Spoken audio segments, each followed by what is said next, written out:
ओम नमः शिवाय। जय श्री कृष्णा। आप सभी का सनातन धर्मसार चैनल पर बहुत बहुत स्वागत है। आप सभी को शीतला अष्टमी की अत्यंत हार्दिक शुभकामनाएं। मित्रों, जैसा कि आप सभी जानते हैं, चैत्र मास में कृष्ण पक्ष की अष्टमी को शीतला अष्टमी का त्योहार मनाया जाता है। शीतला अष्टमी को बसौड़ा नाम से भी जाना जाता है। इस दिन माँ शीतला को बासी भोजन का भोग लगाया जाता है। शास्त्रों में शीतला माता को आरोग्य प्रदान करने वाली देवी बताया गया है। कुछ स्थानों पर शीतला माता की पूजा चैत्र माह के कृष्ण पक्ष की सप्तमी और कुछ जगह पर अष्टमी पर होती है। सप्तमी तिथि के स्वामी सूर्य और अष्टमी के देवता शिव हैं। इन दोनों तिथियों में माँ शीतला की पूजा की जाती है। निर्णय सिंधु के अनुसार इस व्रत में सूर्योदय व्यापनी तिथि ली जाती है। इसलिए इस वर्ष शीतला अष्टमी की पूजा 2 अप्रैल को की जाएगी और साथ में शीतला अष्टमी का व्रत भी 2 अप्रैल को रखा जाएगा। आज की वीडियो में हम एक विशेष उपाय के बारे में जानेंगे, जिस उपाय को करने से व्यक्ति को सभी प्रकार के कष्टों से मुक्ति मिलती है और व्यक्ति का आने वाला जीवन सुखमय बना रहता है। तो देर किस बात की, वीडियो को अब शुरू करते हैं। ऐसी मान्यता है कि इस दिन जो भी महिला माता शीतला का श्रद्धा पूर्वक पूजन करती है, उसका परिवार और उसके बच्चे निरोगी रहते हैं।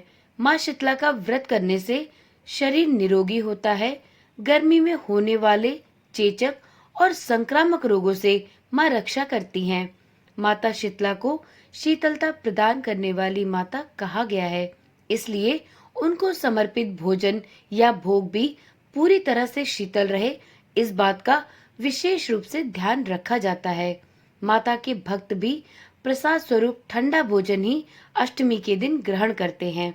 इस दिन घरों में चूल्हा जलाना पूर्णतया वर्जित होता है और माता को जो भी भोग या प्रसाद अर्पित किया जाता है, वह सप्तमी के दिन ही बना लिया जाता है। शीतला अष्टमी का व्रत बहुत ही महत्वपूर्ण है।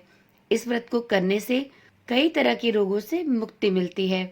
शीतला अष्टमी के दिन शीतला माँ का पूजन करने से चेचक, खसरा, बड़ी माता, छोटी माता जैसी अनेक बीमारियां नहीं होती। अष्टमी ऋतु परिवर्तन का संकेत देती है।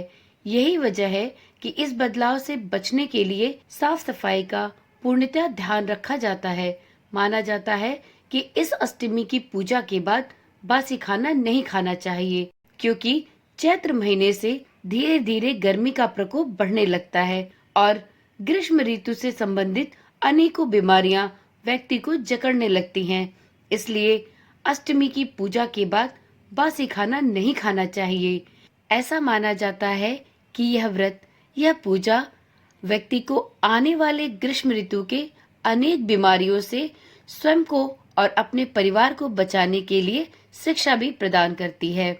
तो चलिए वीडियो में आगे जानते हैं कि हमें शीतला अष्टमी के दिन कौन सा एक गुणकारी उपाय या यूं कहें कि एक चमत्कारी उपाय जरूर करना चाहिए।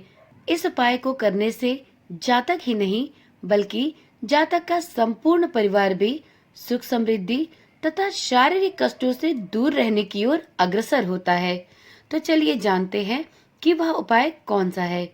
तो देखिए, शीतला अष्टमी के दिन आप सबसे पहले सुबह जल्दी उठकर स्नान आदि से निवृत्त हो जाएं। उसके पश्चात पूजा की थाली में दही, पुआ, रोटी, बाजरा, सप्तमी को बने मीठे चावल, नमक पारे और मठरी रखें। दूसरी थाली में रोली, आटे से बना दीपक, वस्त्र, अक्षत, हल्दी, मोली, होली वाले बड़कुले की माला, सिक्के और मेहंदी रखें। अब दोनों थालियों के साथ एक लोटे में ठंडा जल भरकर रख ले। अब शीतला माता की पूरे विधि विधान के साथ पूजा अर्चना करें। माता को यह सभी चीजें अर्पित करने के बाद स्वयं और घर के सभी सदस्यों को हल्दी का टीका लगाएं। मंदिर में पहले माता को जल चढ़ाकर रोली और हल्दी का टीका करें। फिर इसके बाद माता को मेहंदी, मोली और वस्त्र अर्पित करें। पानी से बिना नमक के आटा गूंथकर इस आटे से एक छोटा दीपक भी तैयार कर लें। इस दीपक में रुई की बत्ती घी में डुबाकर लगा ले। अब इस आटे के दीपक को बिना जलाए ही माता को अर्पित करें, क्योंकि ऐसा माना जाता है कि माता के सामने कोई भी ज्वलनशील पदार्थ नहीं रखना चाहिए। इसलिए शीतला माता के आगे अगरबत्ती, धूप, दीपक इत्यादि नहीं जलाए जाते और माता शीतला को ठंडा दीपक ही अर्पित किया जाता है। तो इस दिन की पूजा में इस बात का विशेष ध्यान रखें कि आप दीपक तो रखें परंतु उसे जलाए नहीं और दीपक आटे का ही बनाएं। अंत में वापस से जल चढ़ाएं और थोड़ा जल बचाकर उसे घर के सभी सदस्यों की आंखों पर लगा दे। ऐसी मान्यता है कि यह जल बहुत ही गुणकारी होता है और परिवार के सभी सदस्यों को ग्रीष्म ऋतु की होने वाली सभी परेशानियों से मुक्ति दिलाता है। बाकी का बचा हुआ जल घर के सभी हिस्सों में छिड़क दे। इसके बाद होलिका दहन वाली जगह पर भी जाकर आप अवश्य पूजा करें। वहां जाकर थोड़ा जल और पूजन सामग्री भी जरूर अर्पित करें। घर आने के बाद पानी रखने के स्थान पर भी आप पूजा अवश्य करें। अगर पूजन सामग्री बच जाए तो उसे किसी गाय या ब्राह्मण को दान में दे दे, उसे अन्यत्र फेंके नहीं। तो इस प्रकार से शीतला अष्टमी की पूजा और व्रत में आटे के ठंडे दीपक को बनाकर माता शीतला को जरूर अर्पित करें। यह आटे का ठंडा दीपक बहुत ही गुणकारी होता है और इस ठंडे दीपक को माता के सामने अर्पित करने से व्यक्ति ग्रीष्म ऋतु में भी सभी शारीरिक कष्टों और जलन से मुक्ति प्राप्त करता है। परंतु माता की यह कृपा प्राप्त करने के लिए आपकी पूजा में वो श्रद्धा और भक्ति अवश्य होनी चाहिए। तो चलिए आज की वीडियो यही समाप्त करते हैं। वीडियो अगर पसंद आई हो तो इसे एक लाइक दे। तो चलिए कल मिलते हैं एक नई वीडियो, एक नई जानकारी के साथ। हमसे जुड़े रहने के लिए आप इस चैनल को भी अवश्य सब्सक्राइब करें। साथ में नोटिफिकेशन बेल को ऑन करना भी ना भूलें, जिससे आपको इसी प्रकार की रोचक और ज्ञानवर्धक वीडियोस बिना किसी रुकावट के और सबसे पहले मिलती रहे। ओम नमः शिवाय। जय श्री कृष्णा। राधे राधे।